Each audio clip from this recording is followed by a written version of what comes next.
हाँ, तो आप लोग आज पढ़ेंगे कर्म का सिद्धांत। आप लोगों ने सुना होगा कि जैसा कर्म करोगे वैसा फल पाओगे। ठीक है, ये सुना है आप लोगों ने। कर्म जैसा करते हैं वैसा फल हम पाते हैं। अच्छा, बबूल रोपोगे, बोओगे बबूल, तो आम कहाँ से पाओगे? ये सुने हैं? कहावत है ना, यानी कि बबूल का पेड़ लगाएंगे उससे आम का फल नहीं मिलने वाला है। इसमें भी कहा जाता है कि जैसा कर्म वैसा ही फल मिलता है। इसी तरह से कहा गया है कि जो जैसा बोता है वो वैसा पाता है, यानी कि बोने के आधार पर ही फसल होता है। इसके बाद ये भी कहता है जैसी करनी वैसी भरनी। ये सब चीज़ें क्या बता रही है? ये सब चीज़ बता रहा है कि हम यानी मानव के लिए ये है, जैसा कर्म करते हैं हम दैनिक जीवन में रोज कुछ न कुछ काम करते ही हैं। कर्म का मतलब काम जब हम करते हैं तो उसका फल मिलता है। आप पढ़ रहे हैं तो पढ़ने से ज्ञान मिलता है। ठीक है, हम कुछ भी काम करेंगे, भोजन कर रहे हैं, भोजन करने से पेट भरता है। तो ऐसे ही कोई भी कार्य करते हैं तो उसका फल मिलता है। अब फल कैसा होगा तो किस पर डिपेंड करेगा?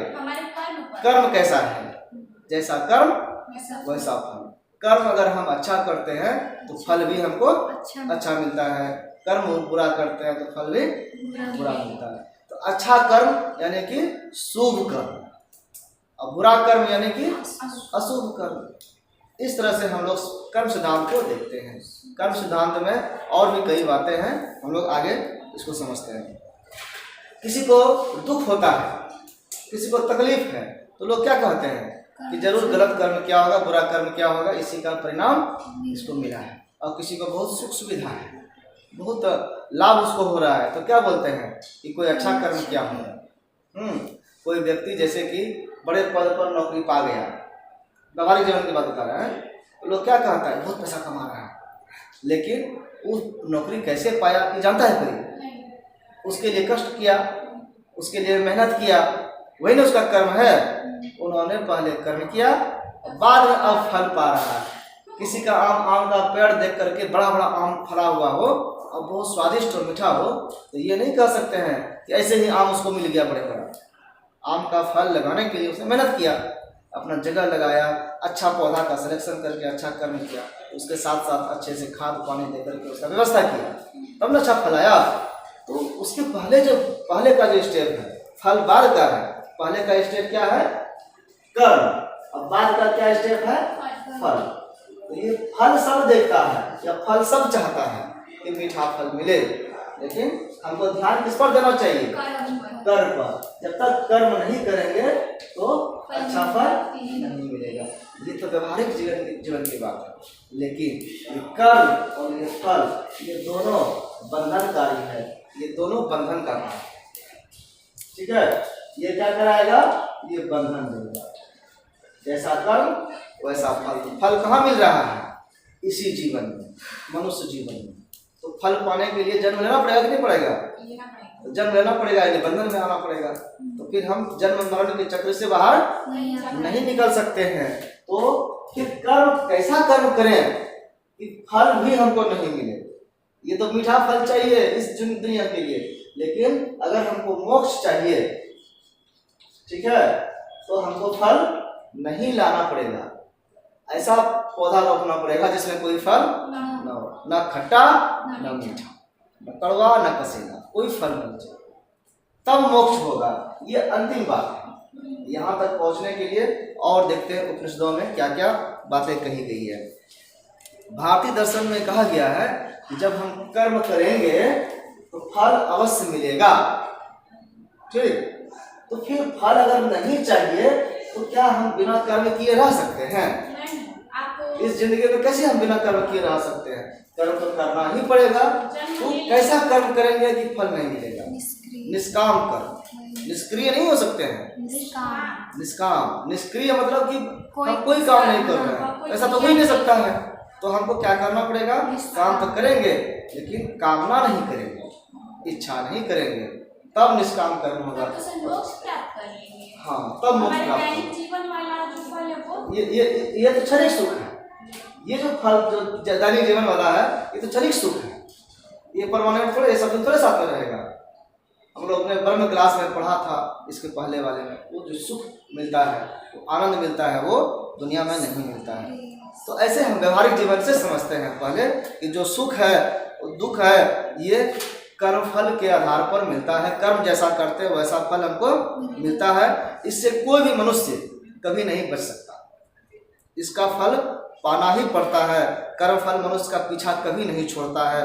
मनुष्य मरता है तो आत्मा नहीं मरती है, उसका सिर्फ शरीर छूटता है, कर्म फल उसके साथ लगा रहता है। इस जीवन में फल नहीं भोग पाए, अगले जन्म लेकर के वो फल को भोगना पड़ता है। यानी कि हमने बुरा कर्म किया और मर गए, ऐसा नहीं को पूर्ण हो गए, कर्जा खत्म हो गया, उस फल को भोगने के लिए दूसरा जन्म लेना पड़ेगा और उसको भोगना पड़ेगा।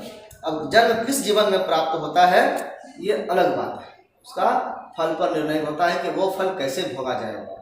समुचित फल जब तक नहीं मिलेगा, जब तक ये फल जीरो नहीं हो जाएगा, तब तक जन्म लेना ही पड़ेगा, अगला जन्म अगला जन्म अगला जन्म।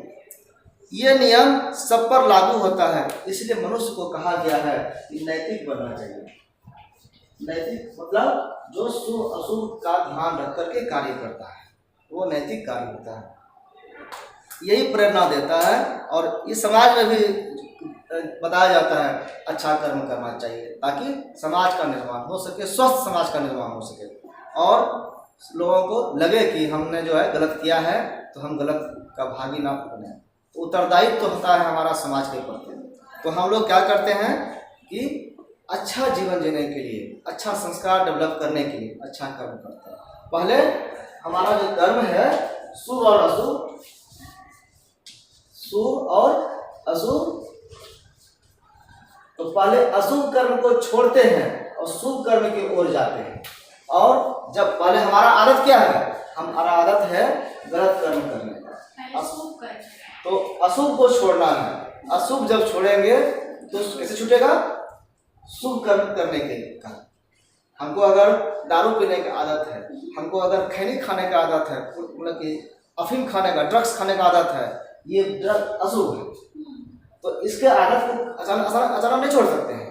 तो कैसे छोड़ेंगे, तो हमको जो नशा लेने की आदत है, पुड़िया खाने की आदत है, ये अशुभ कार्य जो है इसको छोड़ने के लिए पहले शुभ कार्य करना पड़ेगा। क्या करना पड़ेगा, तो पुड़िया के बदले सौंफ खाना पड़ेगा।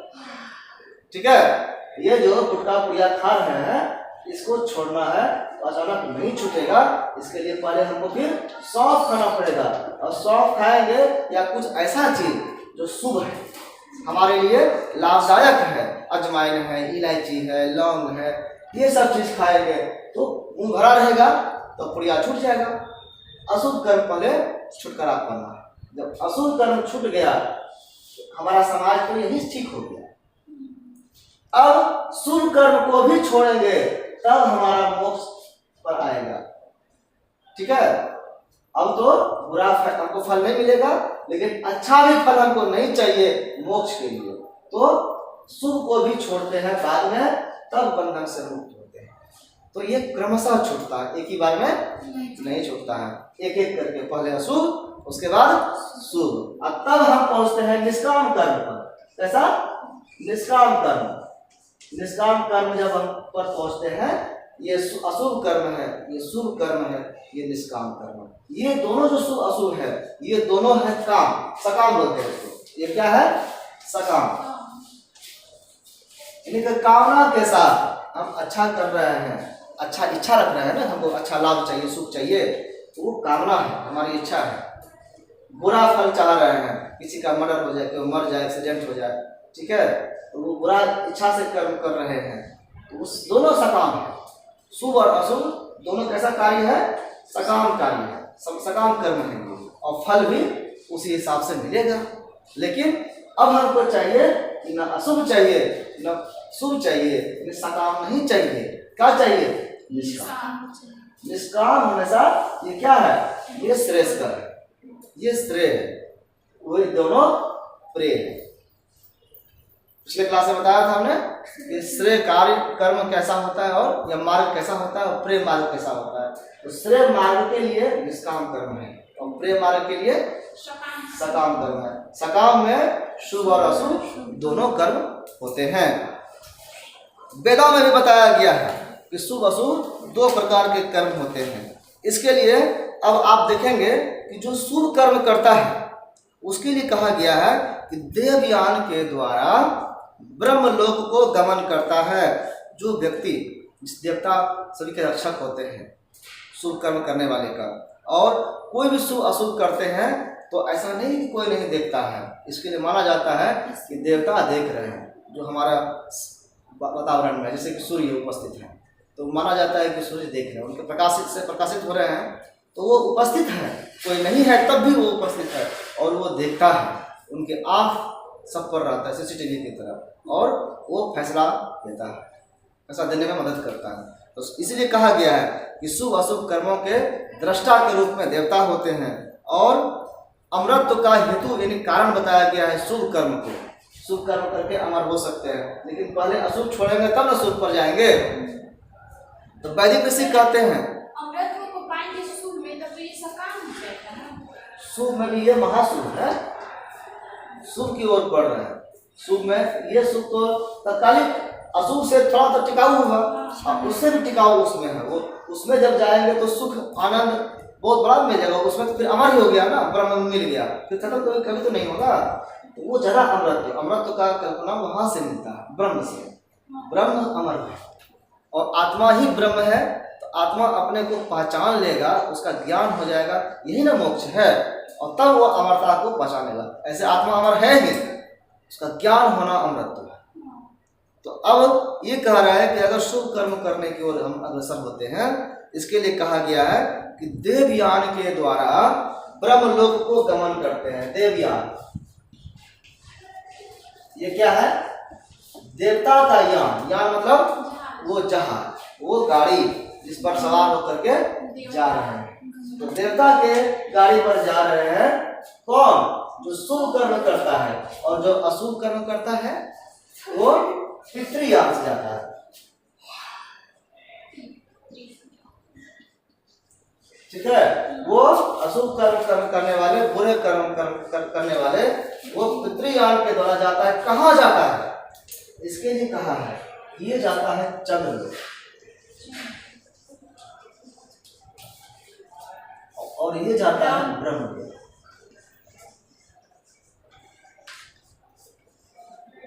ठीक है, यानी कि आप शुभ कर्म करते हैं तो भी मोक्ष नहीं मिला आपको। आप कहाँ गए? ब्रह्मलोक चले गए, देवता के साथ जहाज के पर चढ़ के चले गए, देवता के साथ गए। और यहाँ आपके पिताजी पितृयान के द्वारा आप गए। पितृ इसलिए पितर पक्ष होता है ना, हम लोग अपने पूर्वजों का पूजा करते हैं ना, पूर्वज आपको लेके जाएंगे, आपके लिए देवता नहीं आएंगे। आपके ही दादा परदादा सब बाप सब आएंगे, हमारा जो पूर्वज है वो आएंगे, और वो आपको लेके जाएंगे, चंद्रलोक लेके जाएंगे, अब फिर दूसरा जन्म भेजेगा, यहाँ से भी फिर दोबारा आएगा। ये दोनों जगह से रिटर्न होकर के आता है, दोनों जगह से लौटता है। वो मोक्ष की ओर नहीं पहुंच पाता है।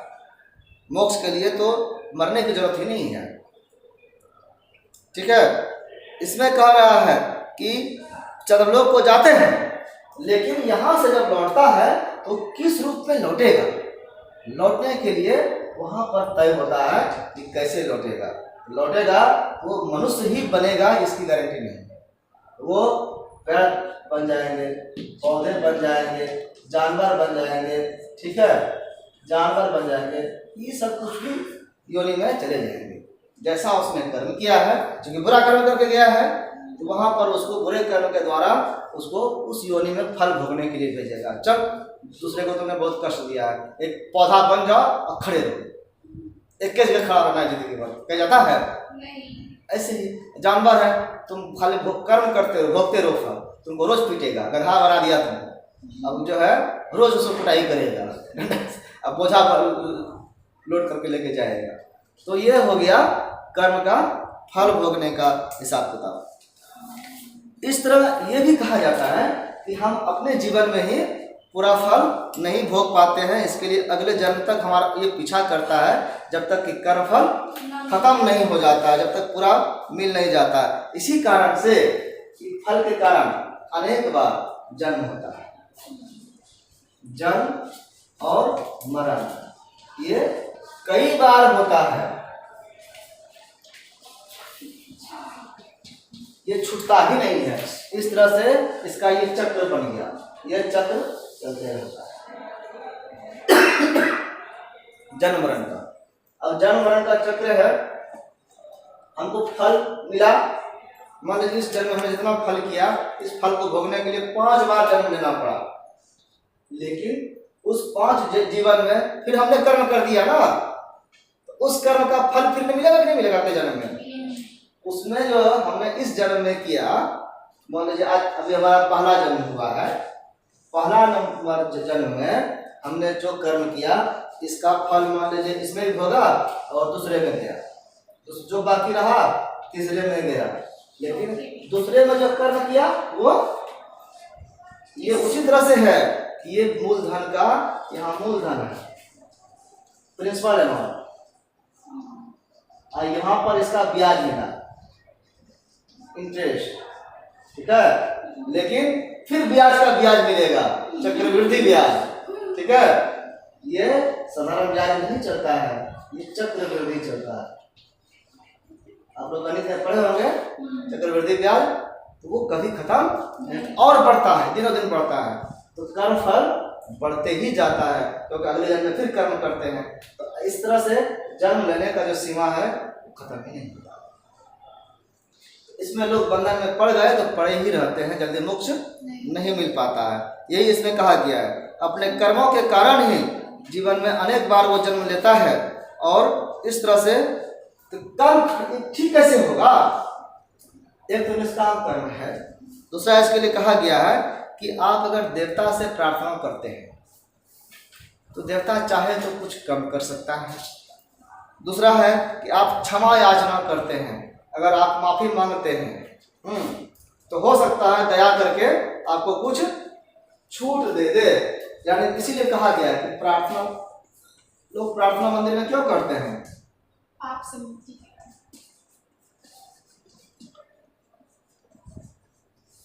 क्षमा याचना वाला तो ऐसे हम लोग भी सब करते ही हैं, लेकिन इसको क्रिश्चियन में बहुत लोग मानता है, ठीक है। इसका क्रिश्चियन में बहुत बड़ा रोल है। क्या है? हम लोग सॉरी बोलते हैं ना, ये हम लोग का नहीं है, ठीक है, क्रिश्चियन का है। ये लोग जैसे कि इनमें होता है संडे को जाना है चर्च में, उसमें जा करके क्षमा मांग लेते हैं हमने। अब किसके पास मांगेंगे? ईश्वर कौन है वहां पे? देखो है नहीं, तो पादरी जो है, कौन है? पादरी, जिसको फादर बोलते हैं, ठीक है। क्या बोलते हैं? फादर, इंग्लिश में बोलते हैं फादर, पिताजी। तो पिताजी हो गए, तो उनके पास जा करके, चाहे आड़ में ही, ठीक है, पर्दे में भी, चेहरा अपना नहीं दिखाए, ठीक है, क्योंकि हम जो गलती किए हैं, ठीक है, तो सामने सामने बोलेंगे तो फिर नजर कैसे मिलाएंगे? फिर लाज भी लगेगा ना बाद में कि हमने ये गलती किया है, लोग जान जाएगा। तो पर्दे से बोला जाता है, दीवार के पार से, गेट के पार से, शीशे के पार से, कि वो हमको ना देखे और हम भी ना देखें। मान लेंगे यहाँ पर ईश्वर है, और उस मूर्ति के सामने जो वहाँ पर है क्राइस्ट का, वहाँ पर जा करके अपनी गलती मानते हैं। क्या करते हैं? हम स्वीकार करते हैं कि हे ईश्वर, हमसे ये गलती हो गया है, हमको क्षमा कर दो, ठीक है। तो ये क्षमा कर देने से इससे क्या होता है कि मन का बोझ भी कुछ हल्का हो जाता है। ऐसे यहाँ पर बताया जा रहा है, ये वेदों में भी चर्चा है और क्रिश्चियन भी इसको मानता है। तो इससे क्या हो गया कि जैसे हम स्वीकार करते हैं कि हमसे ये गलती हुआ है, हमको माफ़ कर दीजिए, तो इससे एक चीज़ होता है कि हमारे मन, हमको पता चल गया कि हमने काम गलत किया। अब अगली बार वो काम करने से हम परहेज करेंगे, दोबारा गलती नहीं ना करेंगे। लेकिन उसमें यह नहीं बताया गया है कि आप एक ही बार माफ़ी मांग सकते हैं। एक इस संडे को माफ़ी मांग लिए, फिर मंडे सैटरडे फिर गलती कर रहे हैं, और फिर संडे को जाकर फिर माफ़ी मांग। इनका कहना है कि ईश्वर इतने दयालु हैं, वो बच्चों को अपने बेटा समझते हैं, सबको क्षमा कर देते हैं। तो ऐसे में क्षमा करते रहेंगे बार बार, और गलती करते रहेगा तो फिर क्षमा का कोई महत्व नहीं हुआ ना। तो क्षमा अपने ऊपर नहीं है। हमने क्षमा मांगा, लेकिन क्षमा का लाभ मिला कि नहीं मिला ये कैसे जानते हैं? हमको माफ कर दिया ये हम तो नहीं जानते हैं ना। हमने क्षमा मांग लिया, सॉरी बोल दिया, लेकिन जिसको बोला उसने स्वीकार किया कि नहीं? स्वीकार करेगा तो ना हमको उसका वैल्यू है। तो ये क्षमा मांगना अलग चीज है और माफ करना ये अलग चीज है। प्रार्थना हमने ईश्वर का किया, प्रार्थना कर दिए, लेकिन उन्होंने सुना कि नहीं सुना? मंदिर में रोज घंटी बज रहा है, प्रार्थना हो रहा है, लेकिन कितने लोगों का सुनाई पड़ता है? कितने लोगों को लाभ मिलता है? तो सुनते हैं कि नहीं सुनते वो तो उन पर निर्भर करता है ना। लेकिन ये साधन है और इसी कारण से मंदिर मस्जिद सब चल रहा है, ये बताया गया है। और ये विश्वास वेदों में इसकी चर्चा है, क्षमा मांगा जाता है। आप इसके बाद देखेंगे कि खाली वेद में ही नहीं, उपनिषद में भी कहा गया है। इसमें कहा गया है कि जो रीत का नियम है वो प्राकृतिक नियम पहले था, बाद में नैतिक नियम जो बन गया वो अस्थाई है। और रीत के नियम में ही ये कर्म फल का भी सिद्धांत है, कर्म का भी सिद्धांत है। इसमें भी ये माना गया है कि कर्म जब करोगे इसका फल निश्चित रूप से मिलेगा।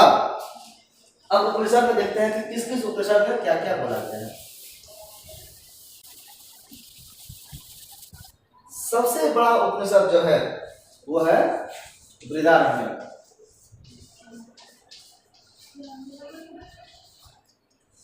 ये क्या है? बृहदारण्यक उपनिषद में कहा गया है कि श्रेष्ठ जो कर्म करता है वो श्रेष्ठ व्यक्ति और निकृष्ट कर्म करने वाला दुष्ट बन जाता है। कर्म जैसे कर रहा है कोई, तो दो तरह के कर्म हो गए, श्रेष्ठ कर्म यही ना शुभ हुआ, और निकृष्ट कर्म यही अशुभ हुआ। जो जैसा कर्म करेगा वो वैसा व्यक्ति बनेगा। जैसे कि ये करेगा तो व्यक्ति भी श्रेष्ठ बनेगा और महान बनेगा, श्रेष्ठ व्यक्ति बन जाएगा, और ये दुष्ट व्यक्ति बन जाएगा, राक्षस बन जाएगा। ये कर्म है, जैसा कर्म वैसा व्यक्ति बन जाता है। अपने कर्मों से ही पहचान होती है व्यक्ति की। ये कौन कह रहा है? बृहदारण्यक उपनिषद। पुण्य कर्मों के द्वारा मनुष्य के जीवन में पवित्रता, निर्मलता और स्वच्छता आती है। जो श्रेष्ठ व्यक्ति होगा तो श्रेष्ठ व्यक्ति का क्या पहचान है? उसका पहचान है वो कैसा होगा? पवित्र होगा और निर्मल होगा और स्वच्छ होगा। अब इसी को लोग क्या करते हैं कि स्वच्छ कपड़ा पहनते हैं, ठीक है, एकदम क्रीचदार, जरा सा दाग नहीं, तो इससे मन या व्यक्ति साफ नहीं हो जाता है, पवित्र ऐसे नहीं हो जाता है, कपड़े से नहीं होता है। नहीं तो आज के सारे नेता व्हाइट पहनते हैं, तो इतने कहाँ स्वच्छ हैं। अभी देखिए निकृष्ट करने वाले व्यक्ति कैसे होते हैं? वो दुखी होते हैं। ये कैसा होता है? दुखी और अशांत, वो जिंदगी में चैन नहीं कर पा सकता। जो किसी का मर्डर कर दिया उसको नींद आएगा, फिर उसको लगेगा कब हमको मार देगा, पता नहीं कब हम हमारा बदला ले लेगा, उसको ये डर रहता है, वो चैन से नहीं रह सकता है। पुण्य कर्म से मनुष्य पुण्यात्मा बनता है। इससे क्या बनेगा? पुण्यात्मा। और इससे क्या बनेगा? पाप आत्मा। पाप काम करने वाला पापात्मा, पुण्य करने वाला पुण्यात्मा। ये किसमें चर्चा है? बृहदारण्यक उपनिषद है। इसी तरह से प्रश्नोपनिषद है, या थोड़ा देर पढ़ते हैं। प्रश्न उपनिषद, प्रश्न उपनिषद में कहा गया है कि जो ऊपर की ओर गति करने वाला है कौन? उदात्त वायु।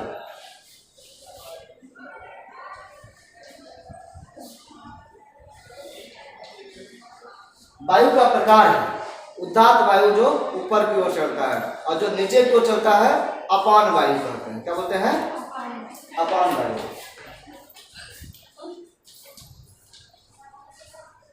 हमारे पेट में भी होता है, जब हम गैस छोड़ते हैं, ठीक है, नीचे की ओर जाता है तो वो क्या है, वो अपान वायु है। और जो ऊपर की ओर जाता है तो ऐसे गैस वाला अलग चीज है, वो ऊपर ही आता है, जो मुंह से निकलता है डकार के रूप में। लेकिन ये उदात्त वायु एनर्जी के लिए कहा है, जो हमारे आत्मा को ऊपर की ओर ले जाएगा। ये उदात्त वो अपान वायु वाला नहीं है, इंसान में है जो फिजिकली है, ये उस ऊर्जा के लिए है जो ऊपर की ओर जाती है, ऊपर यानी कि मृत्यु के बाद भी जो ऊपर ले जाता है। इसमें कह रहा है कि जीव को मृत्यु उपरांत, मरने के बाद कहाँ लेके जाएगा, स्वर्ग लोक लेके जाएगा, पुण्य कर्म करने वाले को, और पाप करने वाले को नरक ले जाएगा। तो कौन लेके जाएगा, ये वायु का काम है। वायु ने ये एक तरह से यान हो गया, उस पे उस सवार होकर के आत्मा को लेके जाएगा स्वर्ग, और इस वाले को नरक। स्वर्ग लेके जाएगा श्रेष्ठ कर्म करने वाले को, जो शुभ कर्म करने वाला है, पुण्य कर्म करने वाला है, और जो पाप कर्म करने वाला है उसको नरक लेके जाएगा, नरक गामी बनेगा वो। और एक और चीज है, ये तो पुण्य वाला हुआ और ये पाप वाला हुआ, लेकिन व्यक्ति कुछ ऐसे भी है जिसका दोनों कर्म होता है, कुछ अच्छा कर्म करता है, कुछ बुरा कर्म करता है, कुछ अच्छा करता है, कुछ बुरा करता है, ऐसा भी है ना।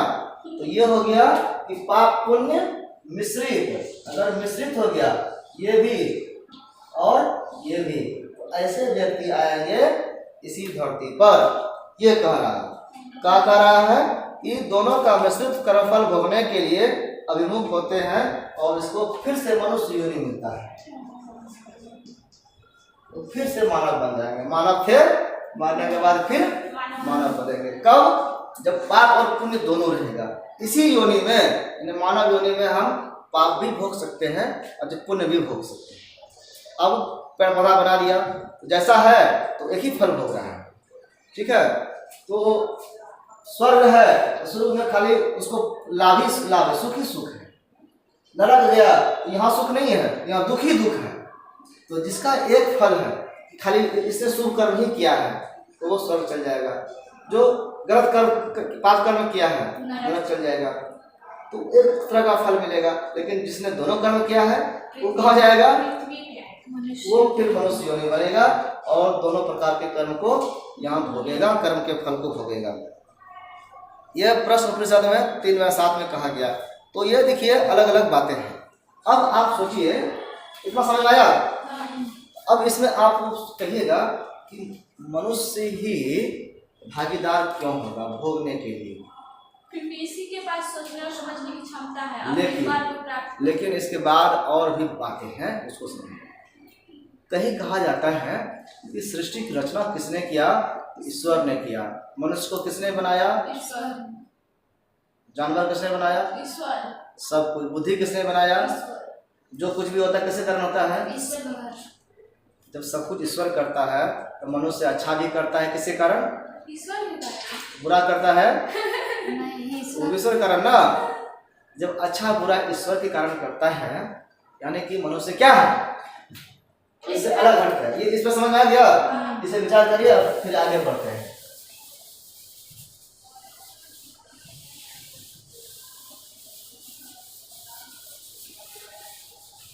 हाँ सर, जब हर कुछ ईश्वर ने बनाया तो यहाँ फल, तो मनुष्य फल क्यों भोगेगा, ईश्वर जो है तो अपनी इच्छा के अनुसार ना किसी को पेड़ बना देगा, किसी को ईश्वर क्या किया, मनुष्य को बनाया। मनुष्य पर ही आते हैं, मनुष्य को बनाया। अब मनुष्य काम कैसा कर रहा है, शुभ अशुभ दोनों कर रहा है। मनुष्य अपने मन से कर रहा है कि ईश्वर कर रहा है, सब कुछ ईश्वर के मर्जी से अगर होता है, अगर हम ये मानते हैं, ठीक है, ईश्वर की मर्जी से हो रहा है तो ईश्वर मालिक हो गया, मनुष्य उसका नौकर हो गया, ठीक है। ये कौन हो गया, और ये नौकर इसे कार्य पर कर रहा है सब, समझ गए। तो मालिक के कहने पर, मालिक जैसा कहता है वैसा अगर नौकर करता है, सजा नौकर को नहीं मिलता है, ठीक है। किसको मिलता है, मालिक को मिलता है। तो इस कर्म का जो फल है इसका कर्मफल किसको मिलना चाहिए? लेकिन ईश्वर को मिल रहा है, नहीं, मनुष्य को मिलता है। तो कैसे मानेंगे कि सबको ईश्वर करता है? तो फिर गलत नियम हो गया। इसके लिए कहा गया है कि देखिए ईश्वर ने तो बनाया लेकिन सब कुछ उन पर निर्भर नहीं है। तब क्या है, तो ये यहाँ से कट गया, ठीक है।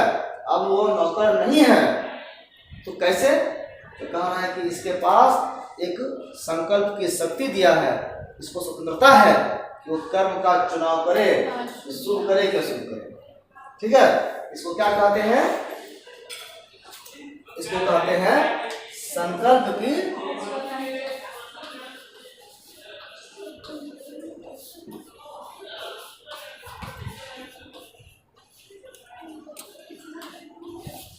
की स्वतंत्रता कहते हैं। यानी कि हम कोई भी काम करने के लिए पहले विचार करते हैं, सोचते हैं, उस सोचने के बाद अब तय करते कब करना है। तो ये जब सोच लेते कि ये काम करना है तो वही संकल्प है, और ये सोचने के लिए हम स्वतंत्र हैं। मनुष्य क्या है? स्वतंत्र है। यहाँ पर ईश्वर नहीं बंधन देता है कि तुमको यही करना है, ठीक है। एक तरह से भाग्यवादी ये मानने वाले होते हैं और ये कर्मवादी होते हैं जो कर्म को मानने वाले होते हैं। तो ये जब मानते हैं तब कर्मफल सिद्धांत सही होता है। तो व्यक्ति कैसा है? कर्मफल का खुद भोगी इसलिए बनता है क्योंकि वो अपनी इच्छा से कर्म करता है, उसके लिए उत्तरदायी खुद है क्योंकि वह पूर्ण स्वतंत्र है। ऐसा कर कर के ही वो ईश्वर से बच सकता है, और इस कारण से अब वो नौकर नहीं है, कठपुतली नहीं है कि जो कहेगा वही करेंगे, ऐसा नहीं। ईश्वर कुछ कहता नहीं, वो सिर्फ देख रहा है, साक्षी है। कुछ लोग कहते हैं कि मनुष्य है ऐसा कि एक व्यक्ति है यहाँ पर खड़ा और ये पतंग है, ठीक है, और पतंग है ये उड़ रहा है, या पक्षी है उड़ रहा है लेकिन बंधा है, ठीक है। अलग अलग लोगों की मान्यता अलग अलग है, लेकिन ऐसा भी नहीं है। मुंडक उपनिषद में कहा गया है, कौन उपनिषद में?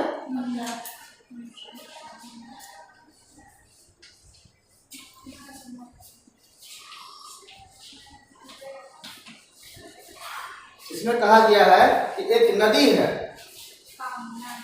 नाम है उसका कामना नदी, और इसके चारों दोनों किनारा में क्या है? ये नदी बाहर बह रहा है, एक तरफ पाप है एक तरफ पुण्य है। नदी का जो किनारा होता है ना, गंगा जी चल रही है दोनों तरफ, तो कामना क्या है? कामना है हमारी इच्छा।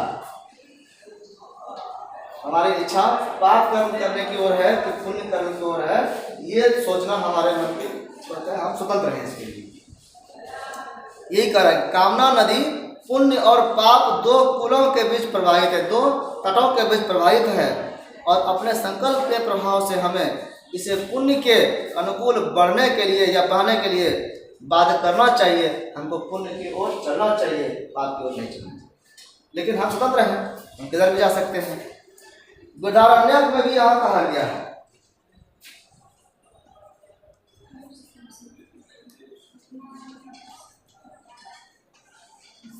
इसमें कहा गया है कि मनुष्य काम, संकल्प और कर्म का समीकरण मात्र है। मनुष्य कैसा है? ये जो मनुष्य है ये क्या है? ये कह रहा है काम, जो संकल्प, जो कर्म बराबर मनुष्य, ये समीकरण है, ठीक है। समीकरण क्या है कि काम, संकल्प और कर्म ये तीनों जब मिलता है तो मनुष्य बनता है, नहीं तो जानवर है। उसके पास इच्छा नहीं है, मनुष्य के पास इच्छा है, कामना है, हमको ये करना है, और जैसे ये इच्छा हुआ उसके लिए वो तय करता है कैसे करना है, ठीक है, संकल्प करता है और उसके हिसाब से फिर वो कर्म करता है, तो मनुष्य बनता है। और इन तीनों के कारण फल भी यही भोगता है। वो जो भी फल होगा वो कर्म का फल मनुष्य भोगेगा, क्योंकि उसने अपनी इच्छा से किया है। छांदोग्य उपनिषद में कहा गया है कि संकल्प का जो है स्वतंत्रता दिया है ईश्वर ने। इसमें कहा कि पृथ्वी और स्वर्ग संकल्पमय है। छांदोग्य उपनिषद में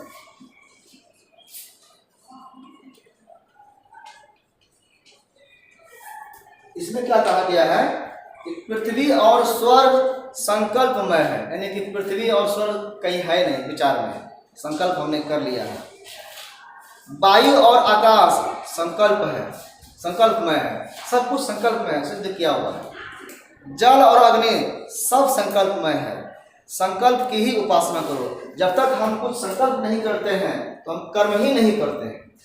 तो इन्होंने हर चीज को संकल्प मान लिया। ये सब कुछ क्या है? संकल्प। इनके लिए संकल्प ही आवश्यक है। जब तक हम संकल्प नहीं करेंगे तो कुछ भी कर्म हमसे नहीं होगा। जो संकल्प को ही ब्रह्म समझकर उसकी उपासना करता है वह यावत संकल्प जगत का स्वामी है। इन जितने भी संकल्प हैं हर चीज संकल्प मान लिया, पृथ्वी वायु आकाश अग्नि जल सब कुछ संकल्प है, तो उसका स्वामी खुद बन सकता है। इसी उपनिषद में कहा गया है कि मनुष्य प्राणी है इच्छा शक्ति का। अब संकल्प किया, संकल्प का पोजीशन कब आता है? पहले काम का। काम मतलब इच्छा। तो इच्छा शक्ति है तभी मनुष्य है, वो समझ लीजिए। अगर इच्छा नहीं है तो मनुष्य और जानवर में कोई फर्क नहीं है। ये उपनिषद कह रहा है कि मनुष्य इच्छा शक्ति का प्राणी है। इच्छा शक्ति है तो मनुष्य है। इस संसार में जैसे जिसकी भावना होती है, अब ये भी कह रहा है कि कोई मनुष्य क्यों बना या कोई जानवर क्यों बनता है। हमने पिछले क्लास में बताया था, ठीक है, श्रेय और प्रेम उस कहानी को, कि मृत्यु के वक्त जिस चीज की याद आती है, जो मन में इच्छा रहता है वही जन्म पा जाता है, उसी में जन्म हो जाता है। तो यही बात यहाँ बता रहा है छांदोग्य उपनिषद में कि जिसकी जैसी भावना होती है मृत्यु के पश्चात उसी प्रकार का वह बन जाता है, बन जाएगा। अन्य उपनिषद में भी इसके लिए कहा गया है तो मनुष्य अपने आप को बंधन में डालता है जैसे एक पक्षी अपने लिए घोंसला बनाता है और उसमें रहता है। बंधन में रहता है कि नहीं रहता है? अपने ही बंधन का निर्माण करता है। मनुष्य भी खुद ही करता है, खुद ही जो भोगता है वो कर्मफल कर्म के द्वारा खुद ही निर्माण करता है। अपना दुख तकलीफ खुद ही तैयार करता है, कोई और नहीं करता। तब इस सब का उपाय क्या है? हमने शुरू में ही बताया कि उसका उपाय है निष्काम कर्म। क्या है? निष्काम कर्म इसलिए जरूरी है क्योंकि कर्म हम कामना के कारण करते हैं, इसलिए हमको फल मिलता है और ये बंधन का कारण है। अगर हमको बंधन से मुक्त होना है तो कामना रहित होकर के कर्म करना पड़ेगा। इसी को निष्काम कर्म करते हैं। और निष्काम कर्म कैसा है? स्वार्थी होकर के स्वार्थपूर्ण होकर के कर्म करते, तभी तो बंधन बन रहा है। तो निस्वार्थ होकर के कर्म करना, निष्काम कर्म का मतलब हो गया निस्वार्थ। निष्क्रिय होना नहीं, अक्रिय होना नहीं। निष्काम कर्म कैसा होता है? निष्काम कर्म ये होगा बिना स्वार्थ का, निस्वार्थ। इसमें कोई स्वार्थ नहीं रहेगा, नहीं अपने लिए हम कर्म नहीं कर रहे हैं। इस उपनिषद में कहा गया है कि मनुष्य को कर्म करते हुए 100 वर्ष तक जीने की कामना करने को कहती है कि व्यक्ति को हमको 100 साल शतायु होना चाहिए। आज भी ऋषि मुनि या साधु महात्मा जो होते हैं उनको अगर पैर छुइएगा आशीर्वाद शतायु हुआ, ठीक है, क्या बोलते हैं? शतायु हुआ, सत आयु हो जाए, यानी कि उम्र कितना हो जाए? सत, यानी सत मतलब 100, 100 साल की उम्र हो तुम्हारी, ये आशीर्वाद देते हैं। ये कौन कह रहा है? इस उपनिषद कह रहा है शतायु होने के लिए।